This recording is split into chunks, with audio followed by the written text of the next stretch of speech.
So, nag-live streaming ko ganina guys, no? So, nagluto ta karon og malasugi nga isda. Kita niyo? 5 ka buok nga malasugi nga isda guys, no? So, nagluto na pud ko og sabaw nga nanguha ko dito sa gawas na ami tanong nga dahon sa naami sili nga tanong, and then apple saluyot nga may tubo na siya. So organic na siya guys. So humana na siya luto mga guys, and ang akong gisagon is bulad na giprito na ako ganina. So lami kay siya, ang iyang flavor is like pasayan mga guys. Tanawan ni mga guys. So so green siya guys, no? So ang atong ingredients ani mga guys is sibuyas bombay is 1 piece, then gamay lang na slice na aluya o 1/2 nor cubes na beef flavor and magic sarap.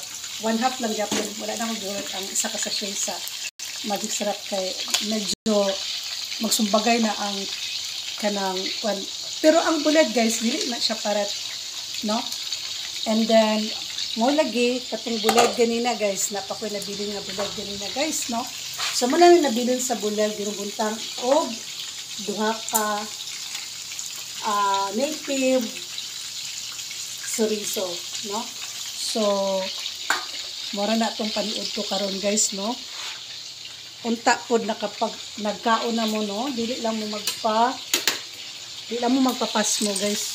Kaya lisod kay mapas mo na nahulat ko sa pinirito na to guys, kay marag ugma para siya maluto.